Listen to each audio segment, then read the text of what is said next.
Wednesday, July 15th, 2020, Maneco 64, home of alternative economics and contrarian views.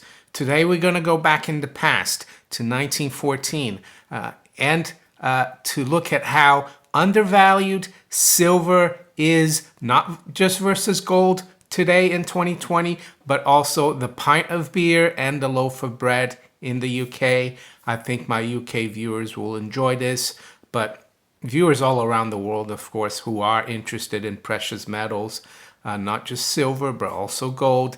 And also, I will touch upon what going cashless will mean. I've seen stories that there's a shortage of coins in the US. Yeah, I think they're trying to get people off using cash and coins as well over in the US. They want people to use debit cards or Apple Pay, anything that's not cashless. But I'm gonna have to go over a little bit of the British coinage. It's kind of complicated for younger people, but what you need to know that £1, or what we have today as a gold sovereign as well, that's a pound. That's 240 pence. So yeah, there were 240 pence or pennies to the pound, not 100. It was only after 1971 with decimalization that they made it 100 pence to the pound. So the coins I'm going to look at today are the first one, the half crown, which is basically an eighth of a pound, or 30 pence then, because 8 times 30 is 240. So that's the half crown. And this half crown, of course, is 925 silver. That's the standard. That's sterling. That's why it was called pound sterling, or British pound sterling. That's where the name comes from. So that means that this coin is 92.5% pure silver. This one here in particular is from 1918. After World War I think it was 1920, they took half the silver off. Keep that in mind for when I talk about the cashless society. So there you go, half crown, 30 pence, really. And then we've got the shilling, 1 shilling. This one here is from 1900, so still sterling. And a shilling, there were 20 shillings to the pound. So basically 12 pence. That's what a shilling is, 12 pence. And if you do 20 times 12, of course, you get 240. And then the third coin I'm going to look at is the sixpence, which is, of course, half a shilling. So, and there's 6 pence, of course. So there's 40. You need 40 of these to get a pound. 6 times 40, 240. So that's how the coinage used to be in the UK. It all made sense, all based on weight, as you can see here, the weights of the coins. So first of all, let's see how undervalued versus gold silver is. I told you needed 8 of these, right, to get a pound or a sovereign. And by the way, nowadays a sovereign is still a pound. It's legal tender, and the face value is still a pound. Of course, it costs about 360 Bank of England notes to buy one of these. And this is just under a quarter of an ounce. It's 0.2354 of an ounce. So I've taken the price of silver per troy ounce in pounds. And this was a couple of days. It's gone up a little bit. It was £15.16. And I worked out through the weight that we've got in the coin. I worked out how much it's worth in British pounds or in Bank of England notes today. So the half crown has £6.40 in terms of Bank of England notes today. So if you do that times 8, you come to around 51 pounds, and it costs you 360 to buy one of these. So if you do 360 divided by 51, you get roughly 7 times. So you need 7 times more silver today to get the gold that you could get in 1914. And I'm using 1914 because it's just before the war, and I have some prices for beer, for the pint of beer and the loaf of bread back then. So let's say you take 100 to 1, which is a ratio we've been around right now, and you divide it by 7, you get 14 and a half. So again, you see that 15 or 16 to 1 ratio. So that's how undervalued silver still is versus gold. So it's very easy to find prices like for 1914, and I did that. And I'm just going to go through the price of beer and also the loaf of bread. I could go through others, but it gives you an idea of how undervalued silver is. And I would say as well, the price of beer, a pint of beer, and I don't mean lager, I mean really English ale, the darker beer.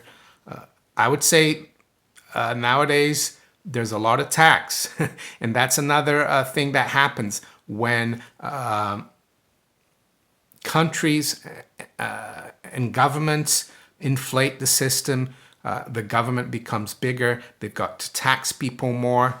So I would say that the pint of beer right now is a lot more expensive in terms of this, but you also have to consider there's a lot of tax. But be as it may, when they inflate the system away, you're going to get a lot more tax as well. That's what they do to try to keep the currency from collapsing too quickly. They've got to tax you to make sure that that the currency doesn't become worthless. There's even talk now, yesterday it came out, that the Chancellor here in the UK, Rishi Sunak, he's the Minister of Finance or Treasury Secretary equivalent, they're looking now to increase capital gains tax. So they're going to come after people's wealth. And that's what happens. So enough of that right now. I'm sure you want to know how much a pint of beer cost in 1914 England. So just to let you know, you could buy 30 pints of beer with half a crown. So if you remember, I told you that's 30p, right? So the pint of beer was 1 pence. And I did a calculation. So nowadays, this is 6.40, right? In Bank of England notes. And I've looked here on Google, price of a pint of beer in a pub. It says the Good Pub Guide's annual survey shows the average cost of a pint in the capital, that's London, has risen 24p to £4.44 over the past year. So nationally, the average price is $3.69, but I'm gonna take the London price because that's where I am. Even though, to be honest, I'm not much of a drinker. I don't go to pubs that much. There is, of course, a bar in my golf club. It's almost like a pub. Sometimes I'll have an odd drink there. But most of the time when I play golf, I have a soft drink or water or whatever. I'm a bit boring. Sorry to blow your bubble. But anyway, so I've done the calculation. So with this today, if you went to the pub and you told the publican, I think I've got a viewer who's a publican. He's been commenting on Twitter. So if I took that to him, he would only give me 1.44 pints, which is 640 divided by 444, right? And back in the good old days before the crisis of 1914, right? Now you get all these crises. They're happening, and then they inflate the system away. they make the money even less sound, right? Well, you could get 30 of these. So basically, if you do 30 divided by 1.44, that's 21 times. So that's how undervalued silver is in terms of beer in the UK. It's 21 times, even though I would say a lot of that is the tax. But be as it may, tax is a cost, right? It's the cost of keeping the currency going. It's the cost of keeping the bankers and the very wealthy going. And the public is paying for that through their beer, and it's going to get worse. With a shilling, of course, you could get 12 pints because it's 12 pence. It's twice the size or the weight of a sixpence. So with a sixpence, of course, you could get 6 pints. So, I mean, people say, oh, gold and silver, they're too bulky. We wouldn't be able to buy anything. Of course you wouldn't these days, because they've manipulated the price of silver so much that, of course, this today will not buy you a pint. Of course, the sixpence is £1.26. So you would need three and a half times, almost 4 of these to buy a pint today. So what about the loaf of bread? And this is 800 grams. And back in 1914 and today as well, it's the same size, the white loaf. Well, you could buy a loaf of bread with a penny back in 1914. So basically, you could buy 12 loaves with a shilling. But I'll look at the sixpence, because nowadays the sixpence is about £1.26, the silver content in that. And I think that's how much a loaf of bread is, around £1, sometimes a little more. So you can still buy a loaf of bread with this, but you could buy 6 back in 1914. So it hasn't gone up as much, or silver hasn't lost as much versus the loaf of bread as the pint of beer. And I think it's mostly because they tax alcoholic beverages a lot more, or they don't really tax bread, I would say. So, and publicans as well are taxed. I think you can buy a pint of beer from a supermarket for a lot less than $4.44. So there you go. That's how undervalued silver is. So there's still a lot of room, I would say. Can they keep silver as undervalued as it is nowadays? Maybe for a bit longer, but I don't think they can do it for that much longer. So what's this got to do with a cashless society? Well, if you go back really before the troubles of the 20th century, in the 19th century, really, cash was not really the piece of paper that we have today. That was just a promissory note. And cash was really the specie or the coin. So you could take a pound banknote to the bank and they give you one of these. This was real cash. This was real money. So was this. And so was this. You could take a banknote, a £1 banknote to the bank, and they'd give you 20 of these, 20 shillings, right? 20 shillings to the pound. 20 times 12, 240 pence. So these were really cash. But then with the advent of World War I, they suspended convertibility. So you just kept the promissory notes and they became known as cash. So really, we're not going cashless today, technically. We're going non-promise today, non-promissory note. We're going like basically to nothing, because back in the day when they suspended convertibility at the beginning of World War I and also during the Napoleonic Wars, people thought we don't have money anymore. We don't have cash anymore. We're just holding these banknotes that have nothing really backing them. You can't really convert them at a fixed weight of gold or silver. So if anything, the system is getting even more unhinged. If we're going cashless, the bankers are going to be able to inflate things even more. They're going to have to tax you even more. So unfortunately, I don't have good news in terms of purchasing power. Your national currency is going to become worth even less. And yeah, we're going to go cashless. It looks like that's the way they want to take us. But it's not really cashless because they went cashless here in the UK really back in 1914. And we've been cashless ever since. In the US, it was a little later, 1933, and also 1964. You didn't really have silver anymore. They took it off the coinage. So with that, let's go and have a look at what the markets are doing this morning. It's 8:40 a.m. London time. The stock market remains very firm. There's talk of a new cure for this health crisis. It seems to be, how can I say, brought out whenever the market needs help, right? So you can't fight that, but don't be distracted by politics or the stock market.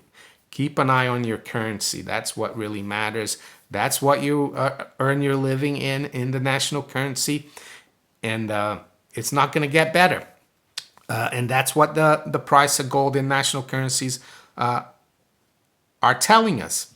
Yeah, it does fluctuate, but in the longer term, they're going to be buying a lot less of this and this.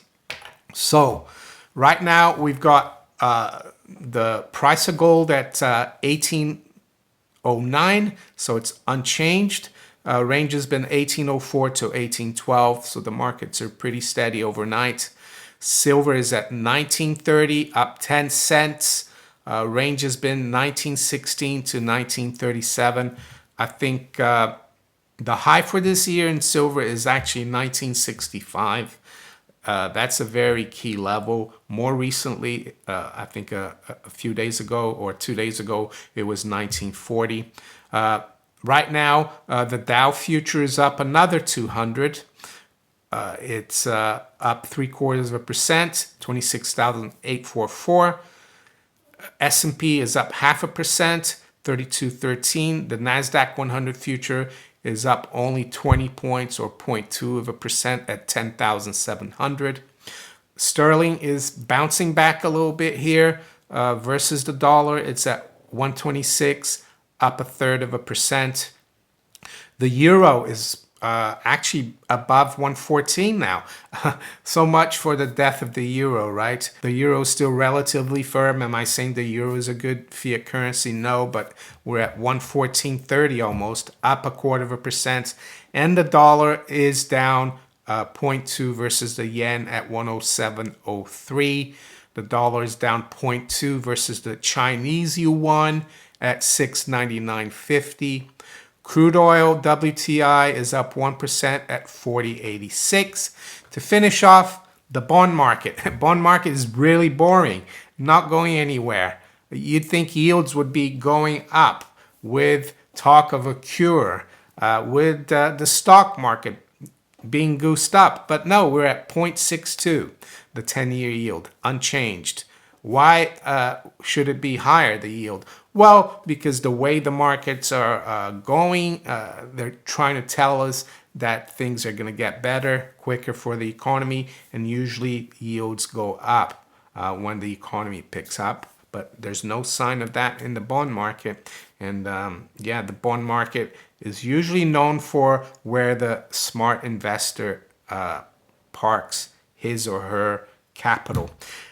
So there you go. I hope you enjoyed the silver comparison. So the half crown, the shilling, and the sixpence. Sixpence is easy. That's 6 pence, right? 6p. The shilling gets a little more complicated, but it's just twice the weight of the sixpence, so it's 12 pence. and you needed 20 to make up 1 pound. So there you go. If you enjoyed this video, make sure you hit the like button, share it far and wide, and think about subscribing to my channel if you haven't yet. And you can also follow me on Twitter, Facebook, and all these other platforms below here. I wish you all a great day. Take care. Bye.